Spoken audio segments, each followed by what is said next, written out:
J'ai souvent pensé, avec émerveillement, à la grande bonté de Dieu. Mon âme s'est délectée à considérer sa grande munificence, sa miséricorde. Qu'il soit béni pour tout,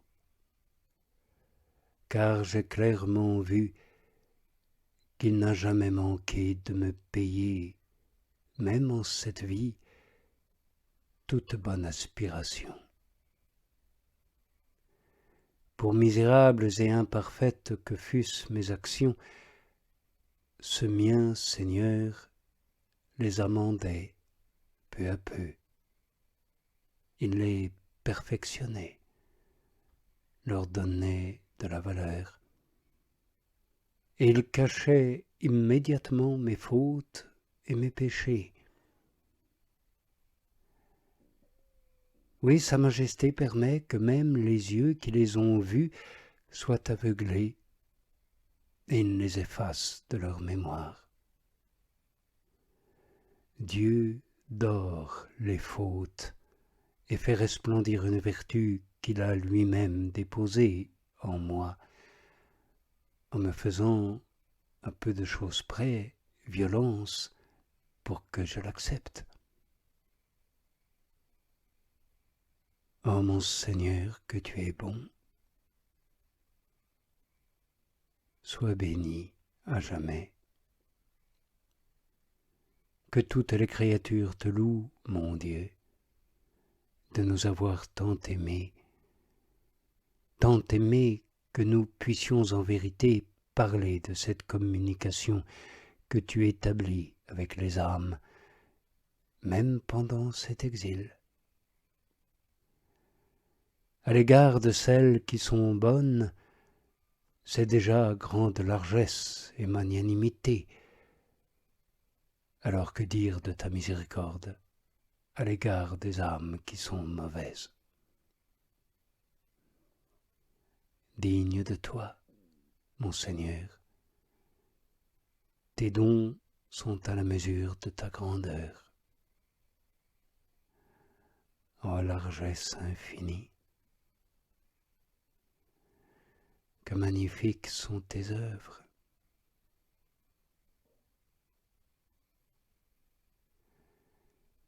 Que l'âme se fie donc à la bonté de Dieu, ami. Bonté plus grande que tout le mal que nous pouvons commettre. Lorsque nous connaissons nous-mêmes, nous voulons retrouver l'amitié de Dieu, il ne se rappelle pas notre ingratitude, ni pour mieux nous châtier les faveurs qu'il nous a faites. Elle l'incite plutôt à un plus prompt pardon.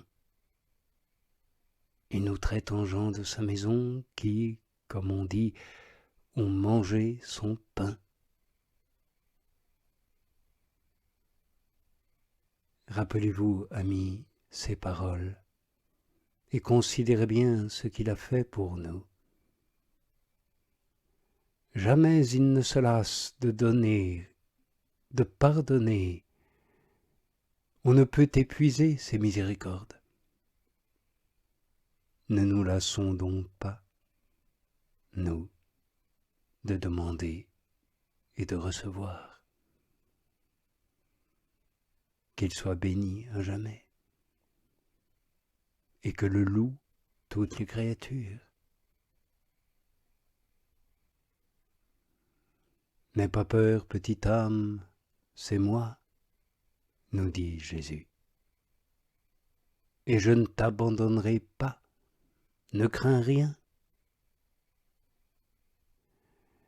Dans une grande angoisse, ces seules paroles doivent suffire à nous libérer et nous apaiser tout à fait. Il me semble maintenant que dans l'état d'anxiété ou de trouble dans lequel je suis parfois, de longues heures eussent été nécessaires pour me rendre le calme, et que personne n'en eût été capable. Et rien que par ces paroles de Jésus, me voilà calmé, fort, persévérant, assuré. Et dans une telle quiétude, dans une telle lumière, que je vois soudain mon âme transformée. Je me sens alors capable de soutenir contre le monde entier que c'est Dieu qui me parle et qui agit. Oh, quel Dieu bon! Quel bon Seigneur! Et qu'il est puissant.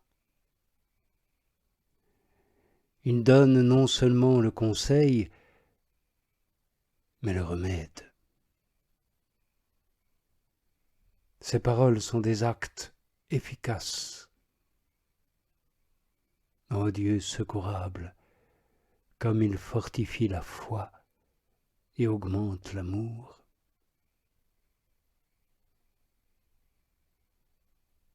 Vrai, c'est ainsi que je me rappelle souvent le jour où le Seigneur commanda au vent de la mer de s'apaiser quand s'éleva la tempête. Et je dis donc, qui est celui à qui obéissent ainsi toutes mes puissances, qui éclaire en un instant une si grande obscurité, qui attendrit un cœur qui semblait de pierre, qui répand l'eau de douces larmes là où tout semblait devoir rester longtemps dans la sécheresse, qui éveille ces désirs, qui donne ce courage. Souvent il m'arrive de penser, que puis-je craindre? Qu'est-ce donc là? Je désire servir ce Seigneur, je ne prétends à rien d'autre que de le contempler. Je ne veux d'autre joie, d'autre repos, ni d'autre bien que faire sa volonté. Alors, que crains-tu? Fie-toi en lui. Je fus en butte à de grandes tribulations.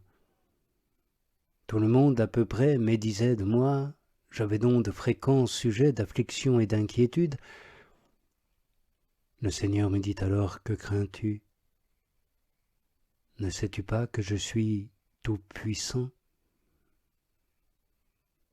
Je tiendrai tout ce que j'ai promis.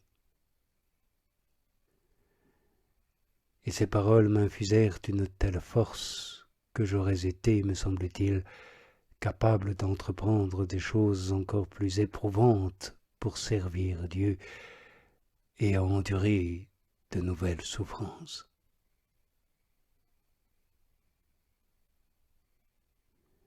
Il me souvient que mon âme fatiguée aspirait au repos, mais de tristes habitudes ne lui permettaient pas d'en jouir. Or il arriva un jour qu'entrant dans un oratoire, j'aperçus une image de Jésus, couvert de plaies. Elle se trouvait là pour être exposée pour une fête prochaine. Cette image était si touchante, c'était une représentation si vive de ce que notre Seigneur endura pour nous, qu'en voyant le divin Maître en cet état, je me sentis profondément bouleversé. Au souvenir de l'ingratitude dont j'avais payé tant d'amour, je fus saisi d'une si grande douleur qu'il me semblait sentir mon cœur se fendre. Je tombai à genoux près de mon Sauveur, en versant un torrent de larmes, et je le suppliai de me fortifier enfin, de telle sorte que je ne l'offense plus désormais.